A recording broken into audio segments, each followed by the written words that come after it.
All right, this is what my Easter Sunday morning is looking like, just laying it out. So got me some pork spare ribs turning into St. Louis style. So just trimming everything up, squaring it up, sides and top. We just want it nice and uniform. So once that's done, I'm going to pull out my, well, I'm going to spank it first, then pull out my pork and poultry with honey. And then I'm going to get out my ham. This is a solid ham, not spiral, but I'm going to mimic a spiral, but going top to bottom.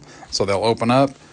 Mustard as a binder, and the perfect pork rub. We'll season this bad boy up there, and then we'll pull out the beef. So got me some nice ribeye meat right here. And I'm just going to pull out a different binder, which is garlic paste. We'll see how this turns out. Never used that before, and I don't have gloves, y'all. I ran out. So going to use my all meat with rosemary as a seasoning. That's it. 225 degrees on all three of these meats. Pulled out the meter block for this cook to track it all. So we'll see what happens for Easter lunch.